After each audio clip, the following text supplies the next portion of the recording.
Welcome to the Connected Podcast with Charlie Taylor. Hello there, we're back with all you need to know about tech from an Irish perspective. Later this week, we will be publishing the Connected 100, our annual list of the top movers and shakers in Irish tech. So I'm looking forward to that. So before that, I will be chatting with DC Cahalane this week, who most of you will know. He's everything from an investor, he's been a founder himself. He also has been a marketing whiz for the likes of Teamwork, Dogpatch and TrustDev. So I'm chatting to him about what he thinks the list says about the Irish tech ecosystem. But first of that, as usual, I'm joined by Alice O'Leary. Hello, Alice. How are you doing? Good, Charlie. How are you? Very good. We are here. We are going to discuss Apple's tax bill, Mark Zuckerberg's Irish castle, and we're also looking at the latest on Anthropic's blockbuster IPO.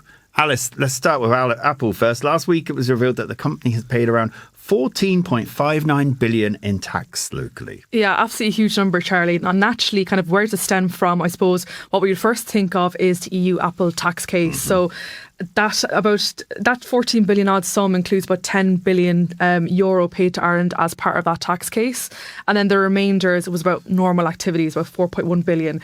So I suppose it comes as no surprise that Ireland is by far the largest beneficiary of tax payments, from Apple in the EU. Germany was next, but like Dermot O'Leary put it quite bluntly, he's a chief economist at Goodbody. He said that like Irish policymakers now need to kind of tread carefully as we kind of come to terms with how reliant Ireland is on this very small number of large multinationals. Yeah, and I mean, let's not forget how the size of Apple's operation here as well. I mean, it's massive. It began with one manufacturing facility in Cork in 1980, employing just 60 people there. Yes. And now I think we're at 5,000 odd people now, and, a major hub for the company globally, we're, as you say, Apple is, we're heavily reliant on Apple. There's a few other companies we are as well, which are largely tech and pharma companies. Have you any idea who the rest are? I know Microsoft is among them. I think, I mean, there's a couple. But as you say, it's a very small handful. It is, yeah. And I mean, even like as I just mentioned, like Germany was next up in the beneficiary there out of the EU. They received from Apple $152 million. That is so minuscule compared to what we have with them. Yeah. So I suppose, as you say, it does kind of, there are kind of warning signs there. Yeah. I think it's something that we've always kind of known about, obviously, since that EU Apple tax case. But these kind of figures really kind of did the blow by blow, country by country, but we're sticking out massively. Yeah, and even, as it was saying, even excluding that one-off payment that we got from Apple in terms of the tax bill. Yeah. Apple is still one of the top 3 contributing companies, which is pretty scary, really, when you think about it. And when you think about how companies are separating from Ireland, that they're beginning to wind down their presence here in a lot of cases. Hopefully that won't be the case with Apple, but it certainly is with some companies that we're seeing. Now, someone who's not winding down his association with Ireland is Mark Zuckerberg. Yeah, so Charlie, first reported by the Irish Times, Mark Zuckerberg, as we know, the Meta chief executive, he's bought Strancally Castle, which is in County Waterford. So it's estimated that the massive estate could cost between 20 million and 30 million. But it's had a huge restoration over the last 20 years.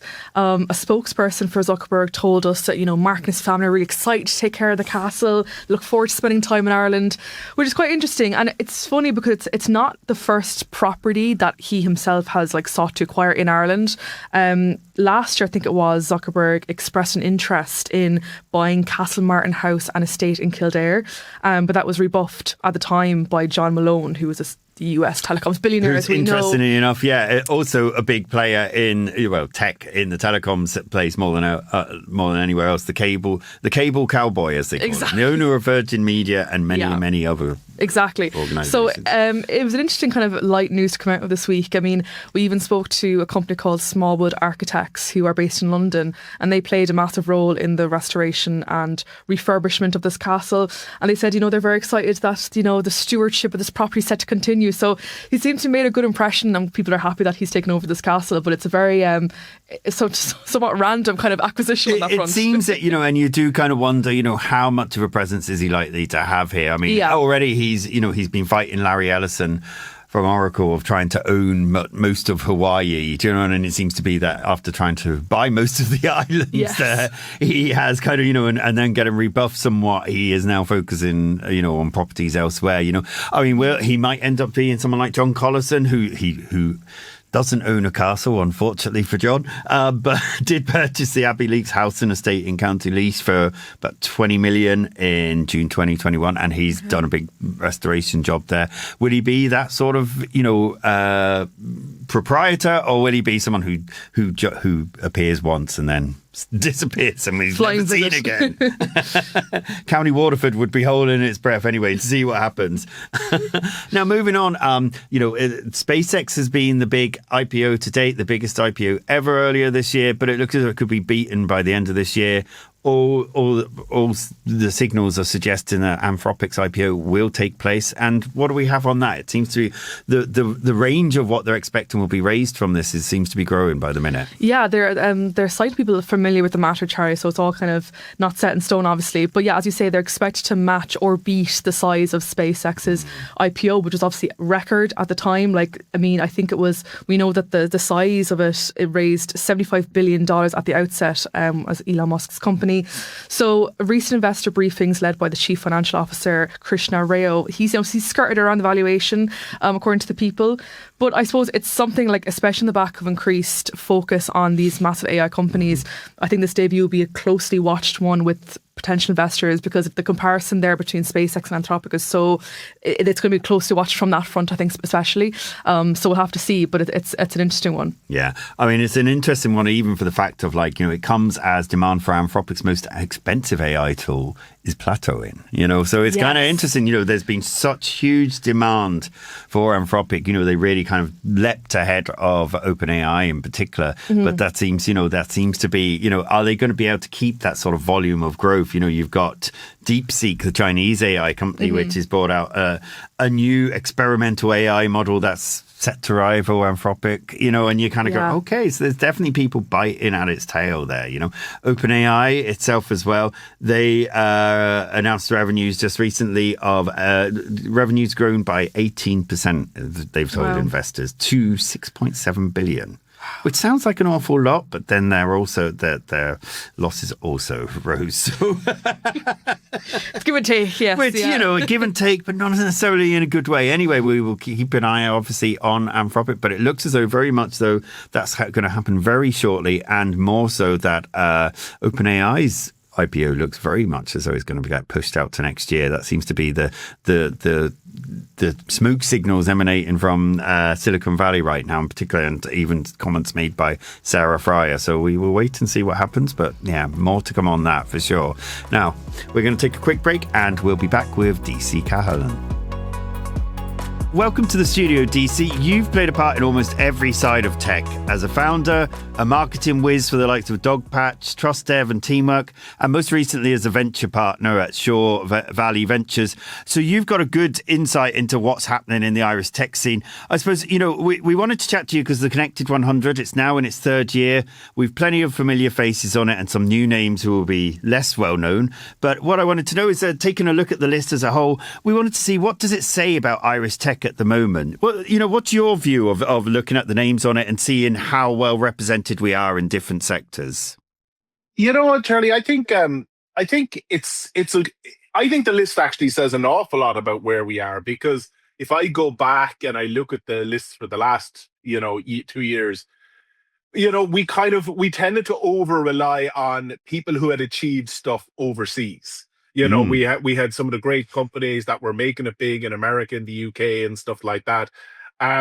Whereas actually what's brilliant about this year's list is that it does feel like, you open by saying I've been involved in a lot of different ways. It feels like that's what the list is now doing as well, that we're starting to see, well, actually we have great technology people, and then we also have great people in the business side of technology. Absolutely. And we have great people in the legal side. We're now actually starting to build out that ecosystem where I think, because we have, everything from large multinationals to startups working kind of together in Ireland, that we're actually seeing the kind of building out of an actual really, really strong ecosystem. And that just means that every year we should expect the list to get stronger and stronger. And as you mentioned, we have, you have the people who wouldn't mind being called the mature veterans in the industry. I always, and then, I always worry when I write tech veterans. You know what I mean? And people are going to come after me and kind of go, "Oh, yeah. I'm only 50." Yeah. So just feels like we're in a really good position that we now have a bit of balance there. That, like, I'm sure, when you're putting together the list next year, it won't be a sense of, oh God, like this person's been on the list for 4 years now. Absolutely. I guess, obviously there's some obvious areas where we know we do well, like fintech, medtech, spaces like that. Are there sort of areas where you're kind of going, oh, we should be better represented in that? I always kind of think of sort of ag tech, the food tech space is an area where it would seem natural for us to thrive. Yeah. And look, that's been a bugbear of mine for a long, long time, because, when you're overseas, like, it's kind of hard to stand in downtown San Francisco and say, oh, we have better software companies in Dublin or in Cork that we have. You feel the disingenuous conversations. However, like, I think you could stand in any corner of the world and you could tell the fib that, oh, Ireland's the leading country in the world for basically anything green, right? Like, people would believe sustainability. They would absolutely believe ag tech. And the question is like, if that's already part of brand Ireland, the question is, as you've kind of alluded to, really, like, we should be better at that. We have had some, we have Herdwatch, and we have a number of companies who have succeeded in the ag tech space. But given how important, say, agriculture in general is to the Irish economy, you would expect, and if you think of the number of organizations that work in the ag tech space, you would expect us to kind of perform better in that space. I remember when I was at Dogpatch years ago, we ran an ag tech accelerator program, and we had companies coming from all over the world to take part in it. And it's funny how you when you think about it, the problem in Ireland, I think, is that when we think about ag tech, we think about it in an Irish context. So we had a company on the program who were doing drones for agriculture. This is prior to Bobby Healy now and Manna and all that. And, like, farmers in Ireland were like, but who'd be buying drones? But of course, they were an Australian company, and they were using drones to count head of cattle instead of buying extra helicopters to do it, because they were these 50,000 acre farms. So I think with ag tech, I think we need to rethink, we need to build locally for the global ag tech markets, And are there other sectors as well where you think we should be doing better, or is it we've kind of got a foot in all camps? Well, look, the thing that Ireland's always been good at is it's always been good at the application layer. Like, we've always been good at letting other people build foundation technologies, and then we kind of come in and build them out. I will say, like, it.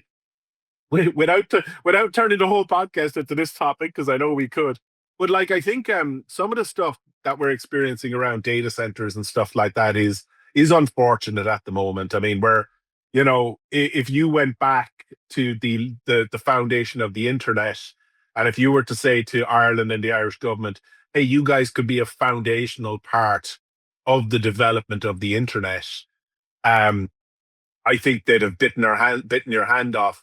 And I think, there's so much, like, the challenge with the data center and the challenge with the AI sector at the moment is that actually people are, there's a lot of misinformation. There's a lot of confounding. I mean, suddenly now everybody in the tech sector in Ireland is massively concerned about the amount of water that data centers use.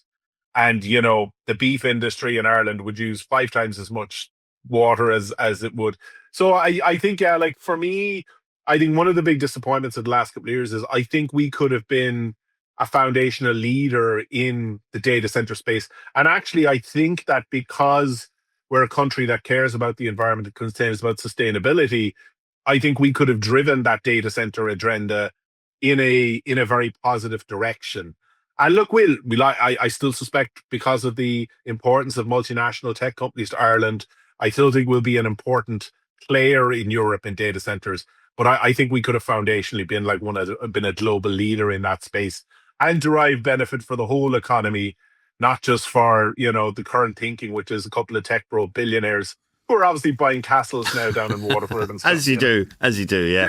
Come here. As a Waterford-based venture capital firm, I encourage all the billionaires to relocate to Waterford. I'm sure they'll be listening and going, right, okay, Jensen Huang is on his way here right now. He's setting up in Dungarvan. There's a place for him in Tremor, I'm sure, you know? Absolutely. Well, come here, you talked about multinationals there. I mean, you know, the Irish tech scene has been dominated by the impact of multinationals. But, you know, I mean, as we've seen, they're reducing their presence in Ireland. They're cutting numbers employed here. What impact do you expect that will have on the ecosystem, or is it already having an impact?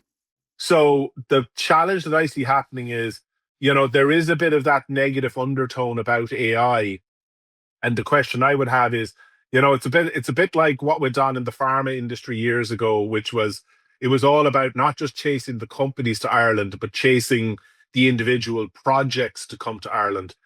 And I would worry that if we kind of continue on a bit of a Debbie Downer on AI, well then, you know, the AI projects for the multinationals will be kept in the valley, will be located elsewhere. Whereas if Ireland was seen to be pro AI, some of the inevitable job losses could be replaced by, you know, new AI projects and stuff coming into place. You know, there's going to be a big market in AI trust and safety and that whole layer. And, you know, where we're seeing at the moment, maybe, you know, we know there's a bit of a backlash at the moment, and we're seeing a lot of the job losses in things like social media, trust and safety and all that. And the question is like, can Ireland have a deliberate strategy where we're acknowledging, you know, the incredible work the IDA have done, but that things are pivoting now, things are changing. I think in general that the big challenge for me has always been kind of us measuring multinational success in terms of really only two numbers, which is the tax and the number of jobs. Like the number of jobs is going way, way down. Like a company being built today will never have half as many as employees and things. But the question is if we can, like the big thing for me is, I think if we think about it as, if we don't think about the fact that jobs equals money being spent in the economy, then things get a bit messy in that space. But like, you have to say at the moment, and you've reported on it yourselves, you know, over the last couple of months, you know, significant investment in Dublin by OpenAI, significant investment by Anthropic a couple of weeks ago. I mean, that's all a good sign. Yeah. If we can make those companies feel as welcome as, like, you know, I work pretty much every second week in London, and I will tell you, like, the welcome mat is being rolled out, you know, for AI companies at significant scale there, and they have the advantage of, you know, having DeepMind and having the credibility to, we're not quite there yet. We don't have a lot of the homegrown AI talent at scale yet, you know. So I think definitely, you know, there's a deliberate plan needed by the government to take advantage of all this stuff, as opposed to maybe just, we'll wait and see what happens. As we know, the wait and see what happens strategy will not work for any aspect of AI. Not at all, not at all. As we look ahead to the next 12 months in tech, you know, is there anything in particular we should be paying attention to? I mean, I've noticed, you know, obviously in my reporting, you know, I cover a lot of funding announcements. It's been a lot quieter on that front. Yeah, there's this thing called AI that I think it might be a big deal by this time next year. I don't know, flash in the pan stuff, I think. Flash in the pan, yeah. It's never, no, by this next year we'll have moved on to Elon's robots or something like that. Robotic journalists. No, come here, the funding thing is a very interesting thing, because, I mean, right now, the funding, like it's a joke actually that we have in the industry of, like, August, you know, once the lawyers go on holidays, the entire funding market stops. Nobody's doing funding announcements. I mean, the interesting thing that I am seeing, Charlie, is, like, we did a number of deals this year at Sure Valley Ventures in Ireland and the UK, where the startups didn't want to announce the funding. And why is that? Because normally it's a rites of passage thing. It's, you know, it's, well, in some cases it's like, you know, we've always said, like, a funding announcement is a bit like telling somebody you got a mortgage. Like, all it really means is you owe somebody money, you know. Yeah. But I think actually it's funny. I think, you know, people see the hype in the US and they see the $100 million, $200 million, $300 million rounds being done by the big guys, and suddenly their $600K doesn't seem like a big deal, you know. But of course, it's totally different circumstances, totally different markets, etc. So in one sense, like, it's nice that startups are maybe more interested in getting the money into their hands and executing on it, that maybe the temporary ego trip of things. But I think in Ireland, like, look, the funding announcements will always be important in Ireland. You'll always want your money to be able to buy a copy of the Business Post and say, oh, look, there's my son or a daughter just after announcing their round. I think we're seeing the same problem that we've seen for a couple of years, which is, the numbers, like the top level numbers being reported. And of course, the top level numbers are always usually they're usually influenced by a couple of absolutely insane rounds. When you're in a small market like Ireland, somebody doing a 50 or 60 million pound round literally changes the entire reporting of this. And I do think, like, the reality is the problems are still there. I think, contrary to what some people, I think, like, just my experience as a VC, I think we do have a lot of money in the pre-seed and seed space at the moment. And I think it's very easy for people to say, oh, well, we don't. And they're saying it that we don't on the basis that they didn't get any of that money. But there is definitely a big gap. We would see a lot of our colleague firms here in Ireland raising money versus the UK ones. The UK ones, there's a lot of private money going into VC, being matched by governments, being matched by pension funds, being matched by networks of family offices. In Ireland here, we're blessed, lucky to have Enterprise Ireland as a kind of an LP investor, but we don't have the sort of incentives that exist in other countries for our pension funds or for large family offices and stuff to deploy money into, an asset class like venture, where it's a kind of a, it's a long-term bet. You're putting your money in. Are you going to get your money back? Is it going to be 10 years? Is it going to be less? It'll be, I think we'll probably have a better year next year for fundraising. But the challenge will be, again, will we get ourselves stuck into that same position of companies will only be able to grow so far in Ireland, and then they'll have to flip into American companies, and they'll have to go elsewhere for the larger checks. Well, all will be revealed. Thanks for joining us, DC, as always. We will catch you soon. No problem. Thanks, Charlie. Now, great to get the sign from DC there of what's happening in terms of the Irish tech system. Now, Alice, we've time for one last thing. As always, what do you have for us this week? OpenAI, Charlie, has said that what looked like or sounded like an announcement that the AI giant would buy the startup idea of an Irish teenager was actually meant as a joke. So basically, for a bit of context, about 2 weeks ago, Derek Nolan, he is OpenAI's policy and partnerships lead for Ireland, he signalled out teenager Conal O'Reilly for praise in a room full of aspiring teenage entrepreneurs, as the Irish Independent had. This is part of the Patch Accelerator, exactly. which is highly regarded, and some great talent emerging from it. Yeah, exactly. And he said, we are delighted to offer to acquire your company today and your plan to create a free, open, decentralised internet. He said, OpenAI would like to buy your product and take you in-house pretty soon. And now, I'm not going to lie, Charlie, personally, when I read the headline, first of all, I thought, here, how could this have possibly be interpreted as a random off-the-cuff But that does acquisition? sound like we are buying your Exactly. I mean, that's what he's saying. You know what I mean? According to the transcript, and even when I watched the video, like, he says it very with such distinction, and then there's lots of cheering and whooping then from the crowd of these teenagers at this accelerator. I think he's serious. So, well, of course, how excited would you be if suddenly you were like one of the biggest companies in the world at the forefront of the technology that's changing everything? Is like, yeah, we love you. Exactly. And like an OpenAI spokesperson then kind of quickly, said that Nolan was having a few jokes with the attendees who were all teenagers, which I thought was also a bit of a just because they're teenagers doesn't mean that you get to say anything. So he said that they were joking around, the spokesman said. But yeah, like you kind of mentioned there, I think there's a time and a place for kind of teetering on the edge of if something's a joke or not. Yeah. I don't think doing after a 7-week accelerator program is the place to do it. As you say, indeed, many of the group took part in this pact because they are aspiring to follow and be this, entrepreneurs. This is their whole gig. It's at the end of this program. He said it with such conviction. I don't think anyone's to blame for thinking he was correct in that sense. Yeah, I don't think they'll be letting your own out. publicly for a while. He's going to be benched for a while for sure. All right, well, hopefully someone does pick up this new startup, because it sounds like they're onto something good, if nothing, even if OpenAI doesn't think so. Exactly. Sure, that's a great. Right, okay, that's all we have time for this week. We will see you next week. Catch you soon. Bye.